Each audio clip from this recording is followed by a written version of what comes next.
सोनीपत के गांव हसनपुर में देर रात उस समय सनसनी फैल गई जब गांव में एक दीपक नाम के युवक ने पहले तो सरपंच के घर पर गोलियां चलाई और उसके बाद पंच के घर पर भी गोलियां चला दी। इस गोलीकांड में पंच के भाई को पैर पर गोली लगी है, जिसका इलाज एक निजी अस्पताल में चल रहा है। सोनीपत मुरथल थाना पुलिस दीपक की गिरफ्तारी के लिए प्रयास कर रही है और मामले की गंभीरता से जांच की जा रही है। ये कल हमें गांव के सरपंच से सूचना मिली थी कि गांव के अंदर एक दीपक नाम का लड़का है जिसने उसके मकान पर 5-6 राउंड फायर किए और उसके बाद फिर उसने उसी गांव के अपने ही गांव के अंदर एक जगदीश पंच है उसके भाई के घर पर भी वह जाके फायरिंग की है, जिसको टांग में गोली लगने से वो जख्मी हो गया था।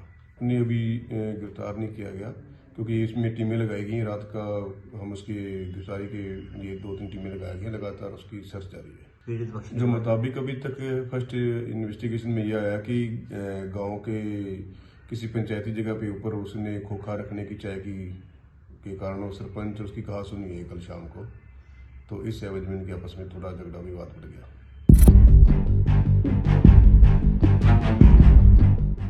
सोनीपत के गांव हसनपुर में देर रात उस समय सनसनी फैल गई जब गांव में एक दीपक नाम के युवक ने पहले तो सरपंच के घर पर गोलियां चलाई और उसके बाद पंच के घर पर भी गोलियां चला दी। इस गोलीकांड में पंच के भाई को पैर पर गोली लगी है, जिसका इलाज एक निजी अस्पताल में चल रहा है। सोनीपत मुरथल थाना पुलिस दीपक की गिरफ्तारी के लिए प्रयास कर रही है और मामले की गंभीरता से जांच की जा रही है। ये कल हमें गाँव के सरपंच से सूचना मिली थी कि गाँव के अंदर एक दीपक नाम का लड़का है जिसने उसके मकान पर 5-6 राउंड फायर किए और उसके बाद फिर उसने उसी गांव के अपने ही गांव के अंदर एक जगदीश पंच है उसके भाई के घर पर भी वह जाके फायरिंग की है, जिसको टांग में गोली लगने से वो जख्मी हो गया था।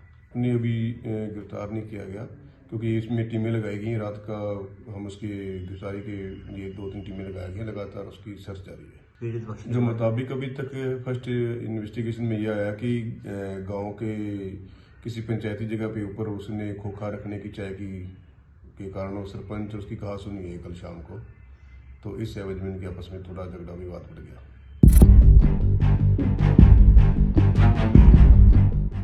सोनीपत के गांव हसनपुर में देर रात उस समय सनसनी फैल गई जब गांव में एक दीपक नाम के युवक ने पहले तो सरपंच के घर पर गोलियां चलाई और उसके बाद पंच के घर पर भी गोलियां चला दी। इस गोलीकांड में पंच के भाई को पैर पर गोली लगी है, जिसका इलाज एक निजी अस्पताल में चल रहा है। सोनीपत मुरथल थाना पुलिस दीपक की गिरफ्तारी के लिए प्रयास कर रही है और मामले की गंभीरता से जांच की जा रही है। ये कल हमें गाँव के सरपंच से सूचना मिली थी कि गाँव के अंदर एक दीपक नाम का लड़का है जिसने उसके मकान पर 5-6 राउंड फायर किए और उसके बाद फिर उसने उसी गांव के अपने ही गांव के अंदर एक जगदीश पंच है उसके भाई के घर पर भी वह जाके फायरिंग की है, जिसको टांग में गोली लगने से वो जख्मी हो गया था।